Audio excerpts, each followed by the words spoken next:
আমাৰ চৰকাৰ আহিলে আমি চাকৰি দিয়াৰ প্ৰক্ৰিয়াটোৱে আমি সম্পূৰ্ণ স্বচ্ছ কৰিম। যেনেকৈ অসমত চাকৰিৰ এটা নিৰ্দিষ্ট ধাৰা আছে যে অমুক তাৰিখে এডভাৰটাইজ ওলায়, অমুক তাৰিখে পৰীক্ষা হয়, অমুকত ৰিটেন হয়, অমুকত অৰেল হয়। যিটো অসমত নিয়ম আমি কৰিছোঁ, BTCটো আমি ছেম নিয়ম কৰিম। CSBটো নাথাকিব। আমি এটা ধুনীয়াকৈ টকা নোখোৱাকৈ চাকৰি পোৱা, সকলো জাতি ধৰ্ম বৰ্ণ নিৰ্বিশেষে পোৱাৰ আমি ব্যৱস্থা কৰিম।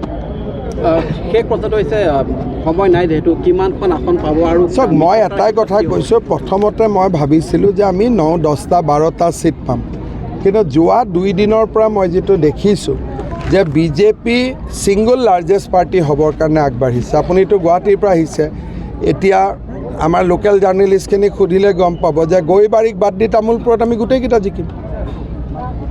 আজি ওদালগুৰিত আমি নেখেলাকেইটাক বাদ দি খেলা গোটেইকেইটা জিকিম। হয় নহয়? মই ঠিক কৈছোঁ নাই? কণ্টেষ্ট তেনেকৈ হৈ আছে নাই? চব কণ্টেষ্টত BJP আছে নে নাই?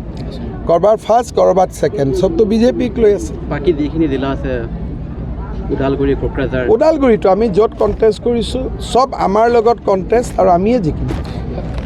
ইয়াতে তামোলপুৰত কোনো এখন ছিট নাপাব য'ত BJP ফাৰ্ষ্ট বা ছেকেণ্ড হৈ থকা নাই।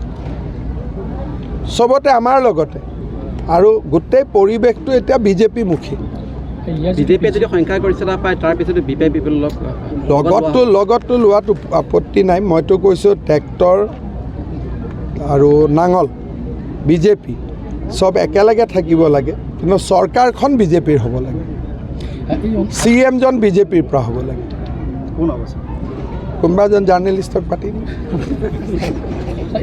বিশ্বজিৎ দৈমাৰীৰ নামটো ওলাই আছে সময়ে সময়ে। এতিয়া চাওক, বিশ্বজিৎ দৈমাৰীৰো ইলেকশ্যন খেলা নাই, জাৰ্নেলিষ্টসকলেও ইলেকশ্যন খেলা নাই, গতিকে নেখেলা মানুহৰ কোনোবা এজনক কানি পাতি দিলে হ'ল, কি আছে। দৰঙাজুলি যিটো সমস্যা ইয়াত আছে, মূল ইছ্যুটো যিটো PGR BJRক লৈ হৈ আছে, আপুনি কথাখিনি ক'লে, গতিকে কেতিয়ালৈ সমস্যা? চাওক, এইটো সমাধান কৰিবৰ কাৰণে BTC কৰ্তৃপক্ষই এটা সদিচ্ছা দেখুৱাব লাগিব। ইয়াত ৰাজ্য চৰকাৰে একো কৰিব নোৱাৰে। কোনে কৰিব লাগিব? BTCয়ে কৰিব লাগিব।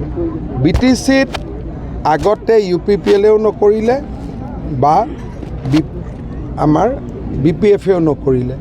BJPৰ এটা সদিচ্ছা আছে, যিহেতু অসমত আমি সমস্যাবোৰ সমাধান কৰিছোঁ। একবাৰ ইমান সৰু সৰু সমস্যা একবাৰ BJP চৰকাৰ হ'লে মই 1 বছৰত চব চাফ কৰি দিম। কাৰণ ইয়াত কাম সহজ। 3 চনৰ আগৰখিনিকহে দিব লাগে, পাছৰ ভোটৰ লিষ্টত থকাখিনিকহে দিব লাগে। হাগ্ৰামা মহিলাৰেও একেটাই কথা কৈ আছে, গতিকে ইয়াত কাম কৰিব ভাল, ফটাফট চেজ হৈ যাব।